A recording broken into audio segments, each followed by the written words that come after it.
louer gratuitement les salles de Sympa. Et donc c'est en ce nom que je me présente. Maître Benoît Busson, qui est avocat au barreau de Paris, qui est spécialiste du droit de l'urbanisme et du droit de l'environnement, et qui va vous exposer les tenants et les aboutissants de la loi littorale, et surtout faire part des contentieux qu'il a pu avoir d'ores et déjà, qu'il a gagné, si j'ai bien compris. Pas tous, mais presque. Et nous sommes honorés de votre présence, chers confrères, pour cette soirée. Et je vais laisser la parole à Yves-Marie Lelet, président de sauvegarde du Trégor Goëlo Penthièvre, et qui est co-organisateur de cette soirée. Merci Brigitte. Donc, bonsoir. La loi littorale, nous avons choisi le thème « Sauvons la loi littorale ». Alors, parce que tout le monde trouve bien la loi littorale, mais vous avez énormément d'élus, des administrations d'État qui font tout pour ne pas la mettre en œuvre et ne pas l'appliquer. Donc c'est en ce sens-là que la loi littorale doit vivre et ne doit pas rester lettre morte. Et c'est le souci que nous avons d'organiser cette conférence, surtout après les 1000 péripéties que nous pu connaître le démontage de la maison de Saint-Éflamme, qui était bien sûr frappé, dont le permis a été frappé d'annulation et qui a été l'objet d'une campagne, on peut le dire, non seulement d'intimidation mais de haine contre toutes celles et ceux qui avaient réussi à faire annuler ce permis de construire. Donc il est temps effectivement de redonner toutes ces lettres de noblesse à la loi littorale et expliquer ce qu'elle est et quels sont ses bienfaits avec aussi ses limites. Merci maître d'être ce soir pour nous expliquer les bienfaits de la loi littorale.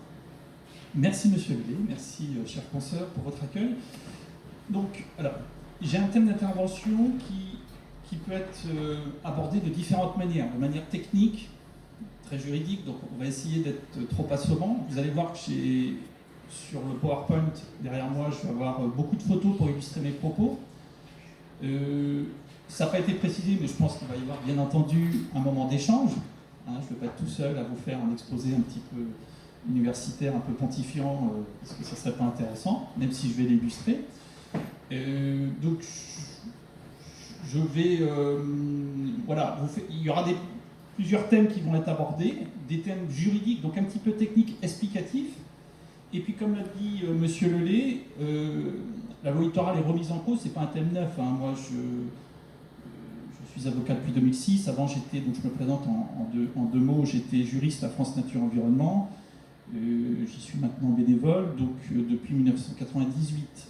Donc la loi littorale avait déjà un certain nombre d'années, et depuis 1998, en 1999, il y avait une sénatrice du Finistère, Madame Boyer, qui déjà déposait des amendements pour sortir les installations agricoles de la loi littorale. Et donc, tous les ans, tout régulièrement, vous avez des attaques de la loi littorale.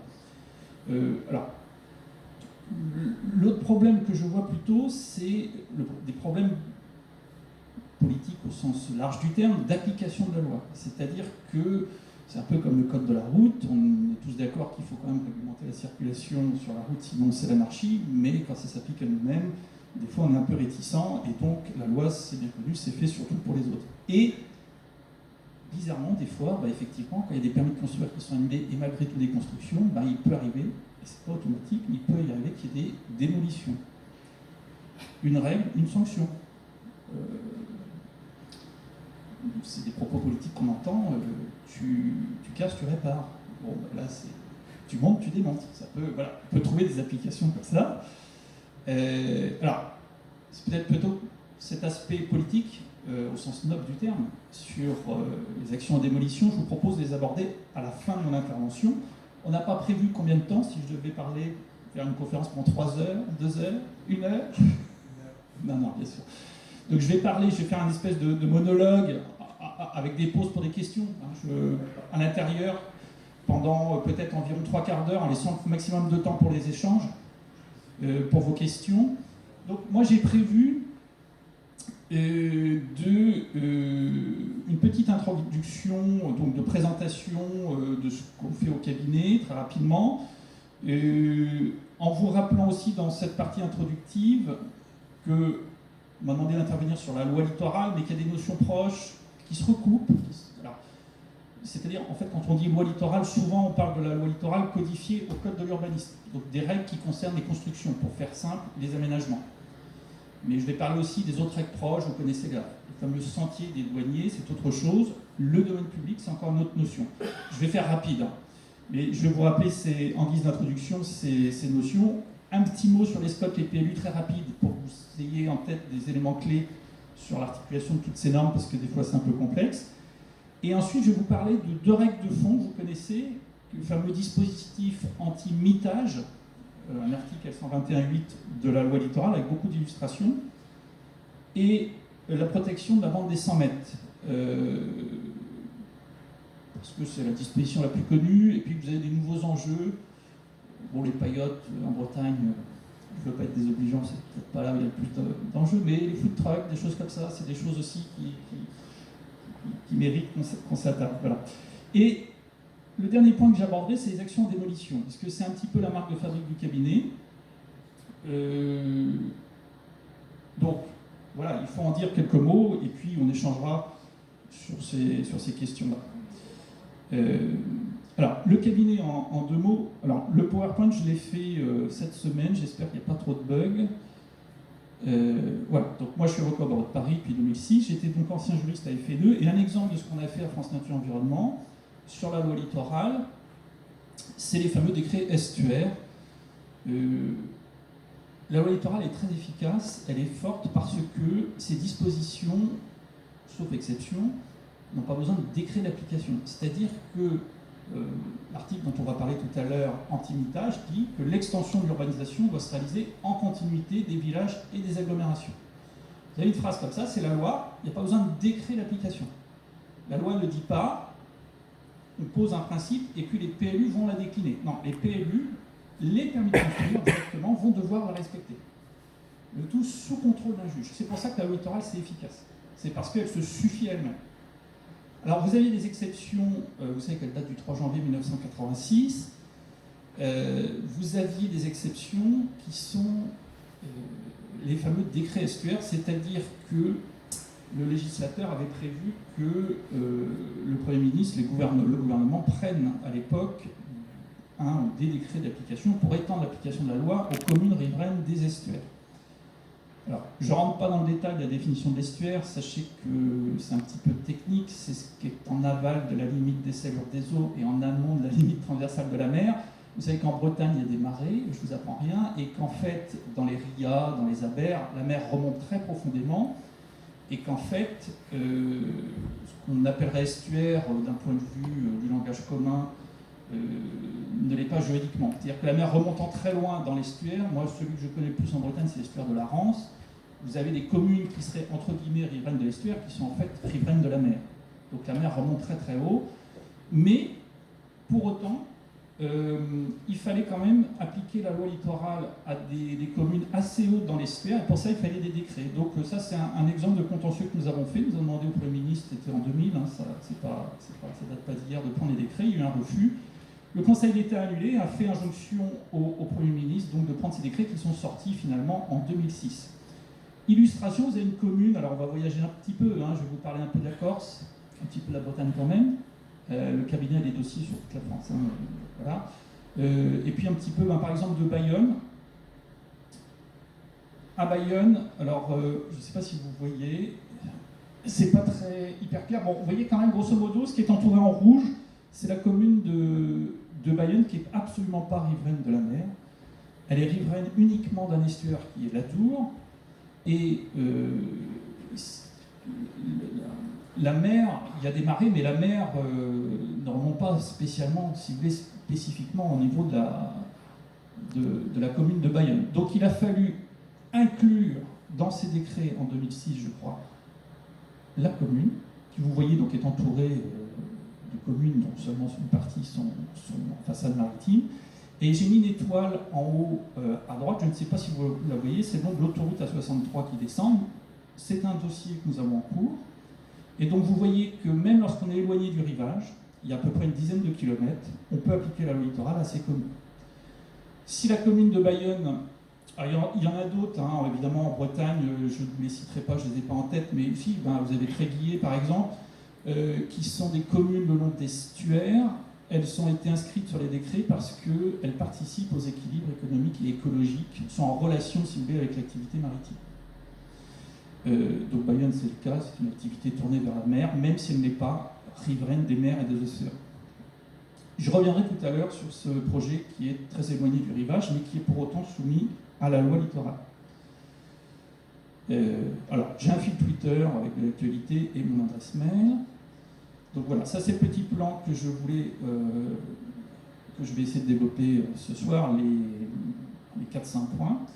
Alors, s'agissant premièrement des textes qui s'appliquent entre guillemets au littoral de manière générale. Vous avez la loi littorale du 3 janvier 1986, donc qui est codifiée en partie dans le code de l'urbanisme. De façon, il y a eu une recodification qui a eu lieu en 2015, enfin peu importe.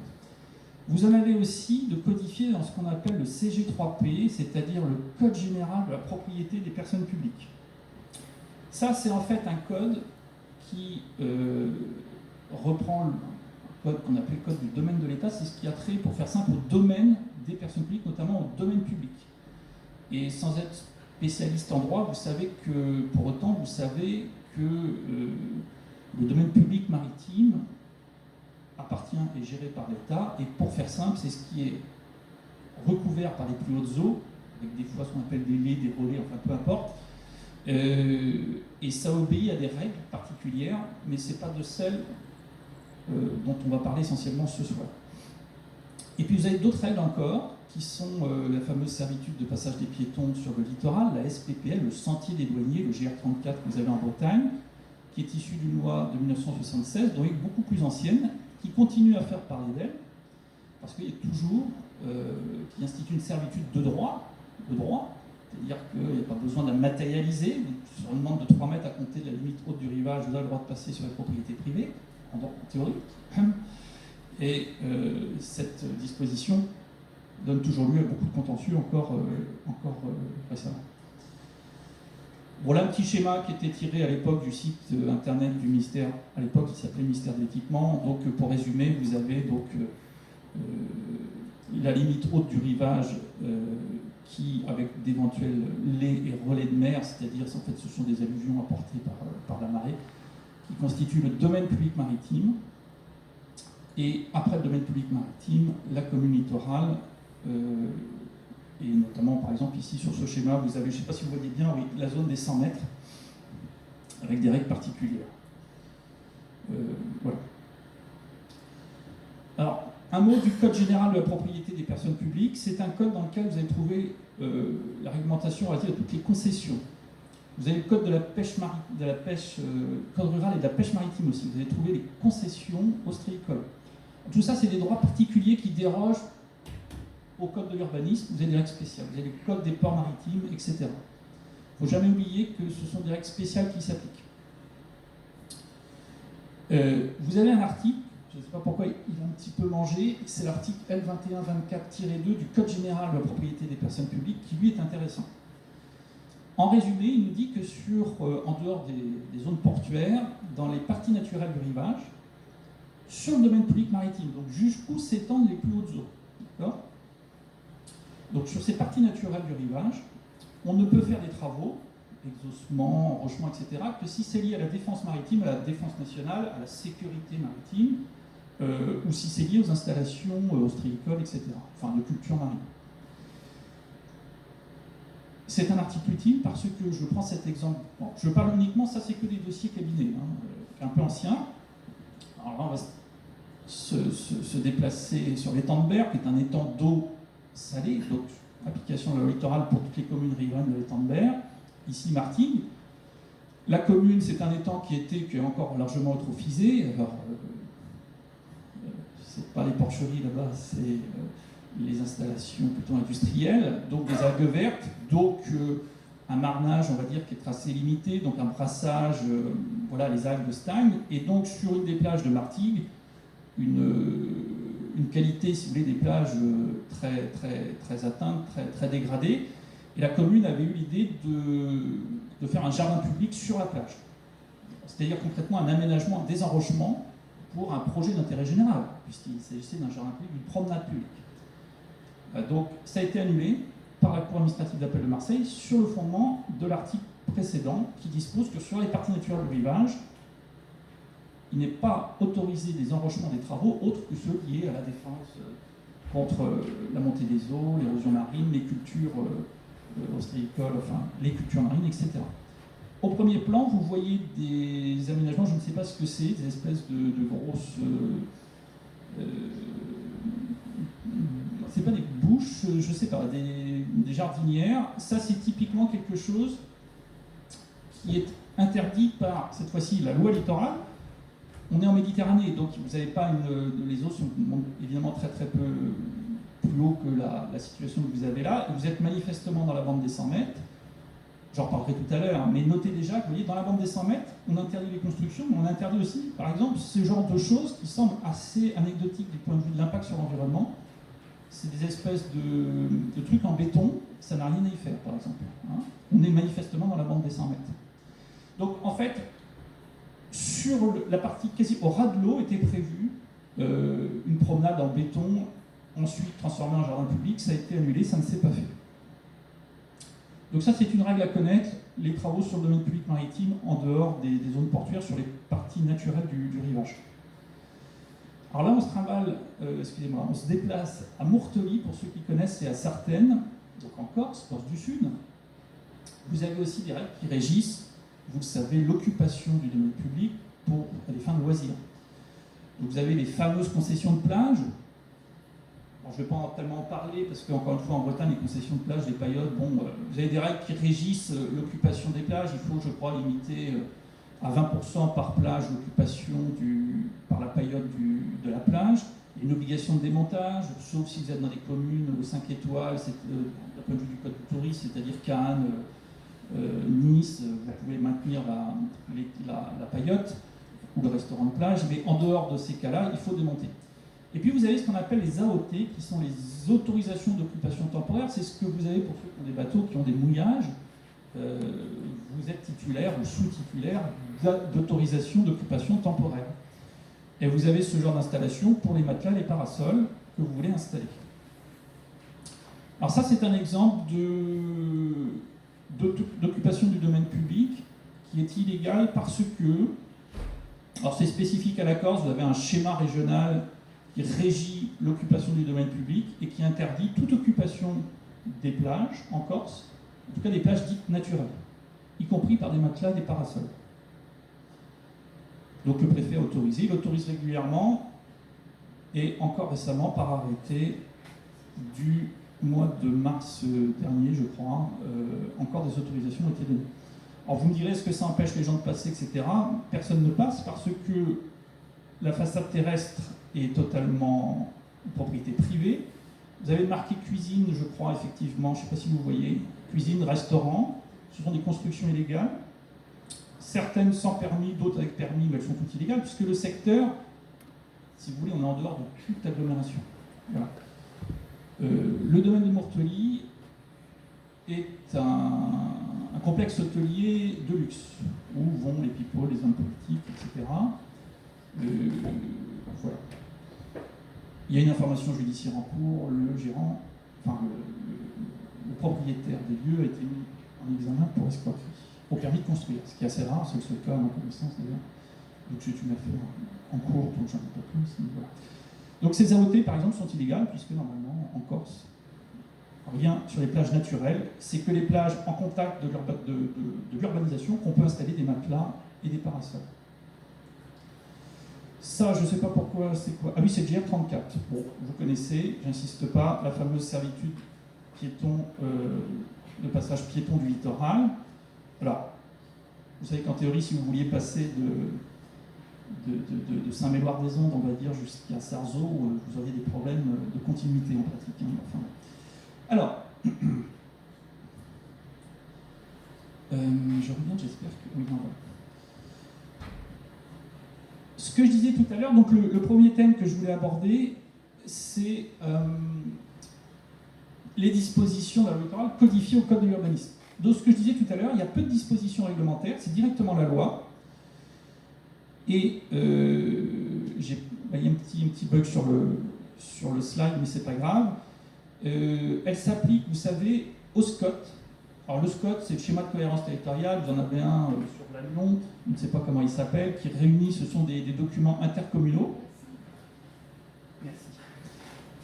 Et les SCOT, les schémas de cohérence territoriaux, doivent transcrire, respecter la loi littorale, les articles L121-1 et suivants du Code de l'urbanisme. Et ce sont des documents à grande échelle, ce ne sont pas des super PLU, ce sont des documents qui fixent de grandes orientations. Mais une chose importante qu'ils vont pouvoir faire, par exemple, c'est situer, identifier les villages. C'est très important, parce que si, au niveau du SCOT, on dit que ce groupe d'habitation constitue un village, ça va constituer une présomption sur laquelle c'est un village. Vous allez me dire, c'est logique. Bon, c'est, disons, la possibilité pour les élus, mais au niveau de l'intercommunalité. Donc, sous-entendu, quand il y a un petit peu moins de pression des propriétaires fonciers, de déterminer que tel groupe de construction est un village. Alors, un village, c'est important parce que dans un village, vous pouvez construire, boucher ce qu'on appelle les dents creuses, et vous pouvez surtout l'étendre. Il n'y a pas de limite à la rigueur. Après, vous avez d'autres réglementations, zéro artificialisation nette, etc. Mais si on s'en contente à la loi littorale. Après, vous avez les PLU, bien sûr, les plans locaux d'urbanisme, qui doivent être eux-mêmes compatibles avec les SCOT. Bon. Et après, vous avez les permis de construire. Mais retenez qu'une seule chose, c'est qu'un SCOT, ou surtout un PLU qui méconnaîtrait la loi littorale, en autorisant des constructions dans la bande des 100 mètres, par exemple, ne fait pas écran. C'est-à-dire que si vous êtes avec le permis de construire, en invoquant la loi littorale, les articles qu'on va voir, vous pouvez faire annuler le permis. Donc c'est ça qui est intéressant, c'est que les SCOT, les PLU doivent la respecter, mais s'ils ne la respectent pas, ils ne font pas écran, le permis de construire peut être directement attaqué en invoquant la loi littorale. C'est ce qui en fait sa force. Et il y a eu beaucoup de réformes pour essayer de remettre ça en cause et ça n'a jamais abouti. Alors, le premier dispositif, pour faire simple, c'est l'extension de l'urbanisation qui doit se réaliser en continuité avec les agglomérations et villages existants. Donc je le disais, c'est directement opposable au permis de construire, mais les SCOT et les PLU donc, ont un rôle important pour identifier par exemple les villages. Alors c'est le dispositif anti-mitage. On parle de mitage en référence à un joli pull que vous auriez laissé un peu trop longtemps et qui aurait été troué par des mythes. Et ce n'est pas un dispositif qu'on découvre en 1986. Tout le fondement du Code de l'urbanisme, depuis les années 60 et encore plus dans les années 70, c'est d'éviter de disperser, de lutter contre la dispersion des constructions, qui est une catastrophe d'un point de vue paysager, du point de vue des services publics, parce que c'est un coût énorme pour les alimenter en énergie, pour ramasser les ordures ménagères, donc pour la collectivité. Et puis, c'est absolument pas rationnel en termes d'organisation spatiale, et c'est une dépense énorme, évidemment, de terres qui peuvent présenter par ailleurs un intérêt écologique, un intérêt agricole, évidemment. Donc ce dispositif anti-mitage, il est présent dans le droit dans le Code de l'urbanisme, si vous voulez, depuis les années 70, il est retranscrit comme tel, et il est renforcé dans les communes qui sont riveraines des mers, des océans, je l'ai dit, de certaines communes estuariennes qui sont sur les décrets. Et ça s'applique sur tout le territoire de la commune, d'accord? Alors, là on va rentrer, c'est un peu technique, mais je vais prendre des illustrations, rassurez-vous, pour l'instant on en est à l'aspect un peu rébarbatif, mais on va avoir des photos. L'extension de l'urbanisation doit se réaliser en continuité des villages et des agglomérations, donc d'abord par extension, ça peut concerner un bâti même assez modeste.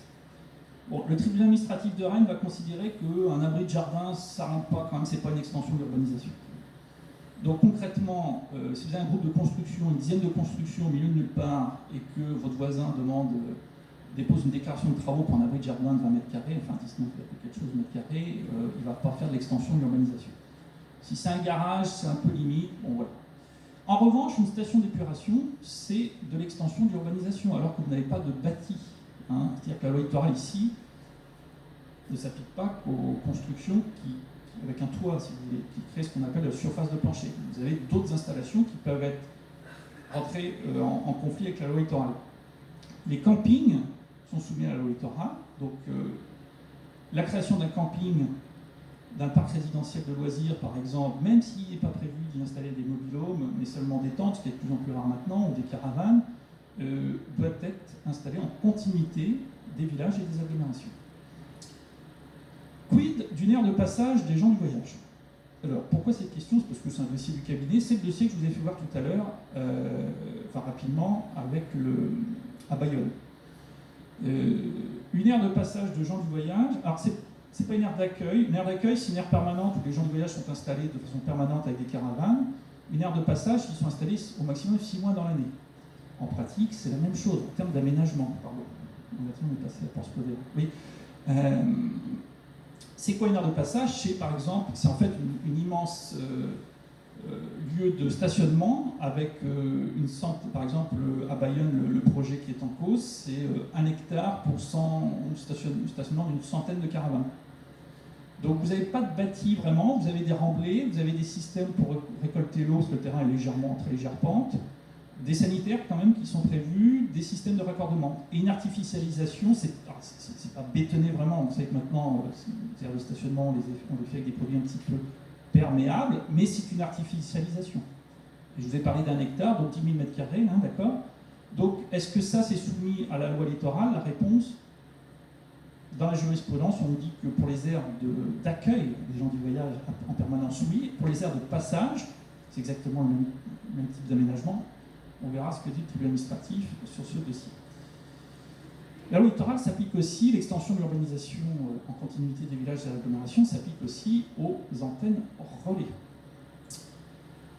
Je dis tout de suite, il y a des dérogations pour les éoliennes, en dehors des espaces proches. Là, je ne rentre pas dans ce détail-là, mais pour les antennes relais, retenez que ça s'applique aussi. Là, c'est un dossier du cabinet.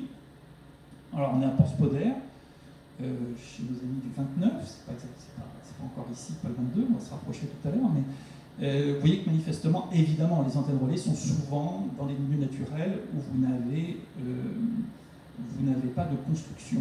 Si vous n'êtes pas une commune littorale, le code d'urbanisme dispose que vous pouvez les installer parce que c'est un équipement d'intérêt général. La loi littorale n'autorise pas les équipements d'intérêt général à être installés au milieu de nulle part, sauf quelques rares exceptions. Donc les éoliennes, c'est autorisé. Il y a quelques autres exceptions assez limitées, mais les antennes relais, en l'état actuel du droit, parce que ça peut changer, doivent être installées en continuité des villages et des agglomérations. Et comme souvent elles sont au milieu de nulle part, alors même qu'on n'est pas sur le rivage, on est sur une commune du littoral, Porte-Podère, ici on est à plusieurs kilomètres, on voit que la photo est prise vers la mer, on est à plusieurs kilomètres du rivage, cette antenne est illégale. Alors elle a quand même été installée, je vous expliquerai tout à l'heure, si on a le temps, ce qu'on peut faire dans ce cas de figure. Ah, bah voici mon aire de passage, vous voyez, des gens du voyage. Donc à Bayonne, on est le long d'une autoroute. Et ça, c'est un extrait d'un mémoire que j'ai fait au tribunal administratif de Pau. Donc comment on explique au tribunal, qui ne viendra pas sur place, hein, le juge ne se déplace pas en principe, que le projet qu'on conteste n'est pas en continuité d'un village et d'une agglomération. On produit plusieurs photographies aériennes. On a un outil formidable qui est Géoportail, Google Earth, on peut citer aussi Copernicus qui donne des photos aériennes qu'on n'avait pas il y a 15 ans, donc c'est un outil extrêmement pratique, et on le commente. Donc là, ce que vous avez, c'est pas l'aire qui est aménagée, c'est le projet que j'ai reporté en bleu. Ce que vous avez en blanc, c'est des cultures, hein, donc c'est tout simplement un champ qui a été retourné. Vous voyez l'emprise, ça fait 10 000 m², et ce qu'on explique, c'est que, eh bien, autour, vous n'avez pas de construction qui forme un village et une agglomération. À l'est, les plus proches constructions sont quand même à 120 mètres, donc on n'est pas en continuité. Pour faire simple, au-delà de 100 mètres, il y a un problème. En principe, il n'y a pas de continuité au-delà de 100 mètres. Puis vous voyez que ces serres, le carré blanc, ces serres sont elles-mêmes un peu isolées, et la partie à l'est, complètement à l'est, c'est toujours la commune de Bayonne, mais est-ce que c'est un village, est-ce que c'est une partie agglomérée, on n'en sait rien. De toute manière, c'est pas en continuité. Et puis vous avez l'autoroute A63. Souvent, le juge va considérer qu'un tel aménagement constitue une coupure nette d'urbanisation et empêche qu'il y ait une continuité. Donc, vous avez la distance, vous avez l'autoroute, et en plus vous avez un fort dénivelé, voilà.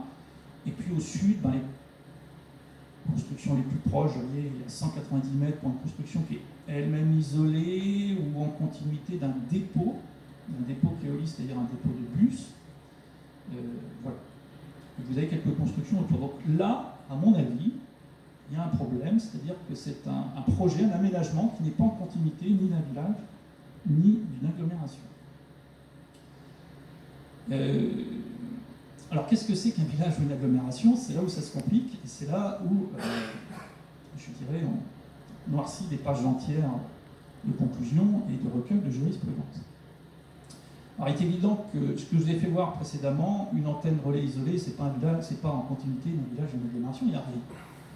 Quelques constructions isolées non plus. Le problème, c'est quand vous avez 20, 30 constructions qui sont relativement proches les unes des autres, est-ce que ça peut être un village ou pas?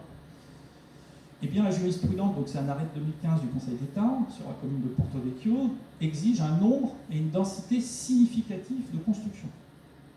Donc c'est à la fois un nombre, un certain nombre, on va paraphraser Bernard Reynaud un certain nombre, et une densité. Densité, c'est dire quoi? C'est-à-dire qu'il faut éviter des constructions, bon, ça c'est moi qui le rajoute, mais c'est vraiment ce que ça veut dire, des constructions, si vous voulez, par exemple des maisons d'habitation sur des terrains de 1000, 1500, voire 2000 m². Parce que là, vous n'aurez pas de densité, vous aurez des choses dispersées. Même si vous avez... Alors, vous avez comme ça, pour ceux qui connaissent les lieux, mais c'est vrai que c'est pas évident, j'ai pas rajouté de photos, beaucoup de jurisprudence, des dossiers du cabinet aussi, sur commune du Lavandou, des arrêts du Conseil d'État des années 2005-2006, des secteurs qui s'appellent Saint-Clair, le Gaubena, Borne-les-Mimosas, etc. Le Cap-Nègre aussi. Vous avez une centaine de villages. Ce sont des terrains, si vous voulez, à l'époque, c'est 2000, 3000 m². Il y a des exceptions, mais le Conseil d'État, en général, a dit que c'était pas une agglomération, tellement c'était de l'urbanisation, certes, avec un nombre important, mais pas dense. C'était diffus. Bon, après, c'est un peu du cas par cas. En tout cas, retenez qu'en l'état de la jurisprudence, sauf si quelque chose récent m'aurait échappé, la Cour administrative d'appel de Nantes n'exige pas, pour qu'il y ait un village, qu'il y ait des commerces ou un lieu de vie. Ce qu'elle exigeait avant, mais maintenant elle ne l'exige plus. Ce qui est un petit peu embêtant parce que finalement un village, la définition c'est lui un nombre de constructions, en fait c'est une variété d'agglomération. Et d'ailleurs dans la jurisprudence, vous avez des termes comme zone agglomérée, des choses comme ça qui... Alors, à une époque, j'ai essayé de vous trouver des dossiers pas trop anciens. Là, on est sur la jurisprudence de 2020 de la Cour de Nantes, des dossiers du cabinet uniquement. On est à Belle-Île, dans le 56. Un village qui s'appelle Sauzon, voilà un groupe de construction. Alors typiquement, ça, il commence à y avoir pas mal de constructions, je ne les ai pas comptées, on pourrait, il y en a peut-être 20, 25, je ne sais pas. Vous avez un hangar dans le milieu, c'est sans doute agricole, je ne sais plus, bon peu importe. Intuitivement, enfin moi je sens